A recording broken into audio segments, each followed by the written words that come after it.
ईमानदारी से ये लोग बात करते। श्री श्याम तिवारी, घनश्याम जी, समय का पूरा ध्यान रखूंगा।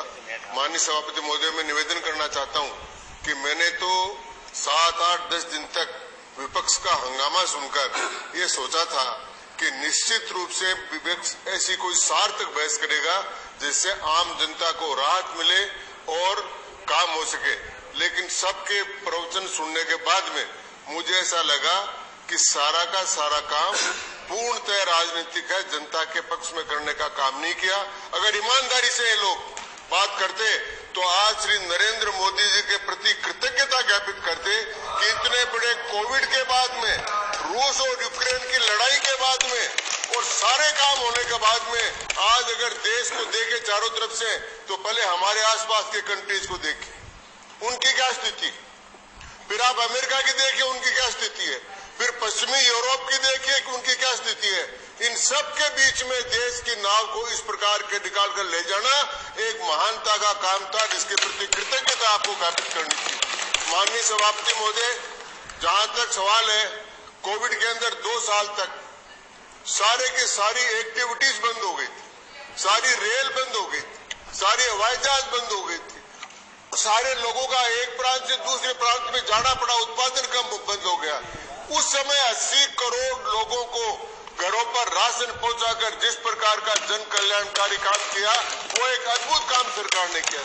रूस और यूक्रेन की लड़ाई के बाद में जब अमेरिका ने, यूरोप के नाटो के देशों ने माननीय मोदी जी पर दबाव लगाया कि आप रूस से सस्ता क्रूड मत खरीदिए, उस समय आज पाकिस्तान का बच्चा बच्चा बोलता है कि भारत के प्रधानमंत्री की हिम्मत थी कि उन्होंने अमेरिका को मना किया, यूरोप को मना किया और सस्ता क्रूड खरीदकर भारत को दिया ताकि पेट्रोल और डीजल के पैसे नहीं बढ़ सके। ये काम किया सभापति महोदय।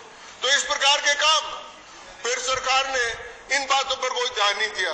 कोई ये कल्पना नहीं करता कि गर्मी एकदम से बढ़ी और गेहूं की उत्पादन कम हो गया, गेहूं का उत्पादन कम हो गया और गेहूं का जब एक्सपोर्ट होने लगा तो सरकार ने गेहूं के एक्सपोर्ट पर प्रतिबंध लगाकर ये कोशिश की कि ये काम हो जाए। दूसरा, जब 8 बार लगातार सरकार ने पेट्रोल और डीजल के उसको कम किया तो विपक्ष की सरकारों ने नहीं किया। मैं कहना चाहता हूं कि राजस्थान एकमात्र ऐसी सरकार है जहां हिंदुस्तान में सबसे अधिक महंगा पेट्रोल और डीजल है। परंतु दुर्भाग्य यह है सभापति महोदय कि कांग्रेस पार्टी में राजस्थान से कोई भी जीत कर आया हुआ आदमी नहीं, सारे उत्तर प्रदेश से वहां से लाए तो वो बोलते नहीं है। तो जब भारत सरकार ने कम किया तो राज्य सरकारों ने कम किया।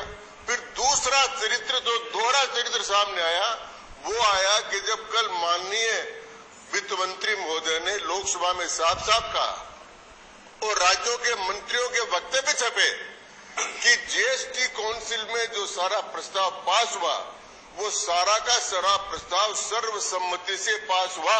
उसके बाद में आम जनता को दिखाने के लिए राज्यसभा में आकर विरोध करते हैं और वहां अंदर बैठकर समर्थन करते हैं। ये दोहरा चरित्र है, तो जनता के हित का नहीं है, ये राजनीतिक हित का चरित्र है। इसलिए मैं कहना चाहता हूं माननीय सभापति महोदय कि महंगाई की समस्या है, महंगाई की समस्या का समाधान है। सरकार ने 8 कदम उठाए। सरकार ने कदम उठाया कि जो ऑयल सीड्स आ रहे हैं उन पर ड्यूटी समाप्त कर दी। सरकार ने प्रतिबंध उठाया कि स्टील की कीमतें कम हो, वो काम किया।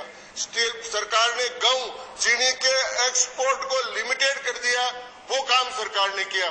सरकार ने 8 बड़े बड़े कदम उठाए, जिसके कारण से आज हम कह सकते हैं कि पाकिस्तान डूब रहा है, लंका डूब रही है, बांग्लादेश 4.5 अरब डॉलर का कर्ज मांग रहा है। हमारे चारों तरफ के देश आज इस हालत में है और हम सबसे सुरक्षित हालत में है। ये काम नरेंद्र मोदी जी ने किया।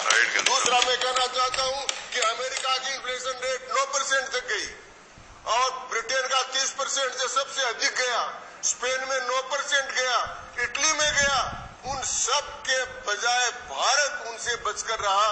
ये काम वर्तमान सरकार ने किया, नरेंद्र मोदी जी की सरकार ने किया और आने वाले समय में जन कल्याण कार्य को सरकार करेगी और महंगाई पर कंट्रोल करेगी।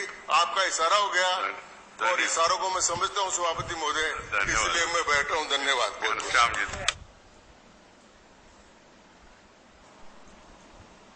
ईमानदारी से लोग बात करते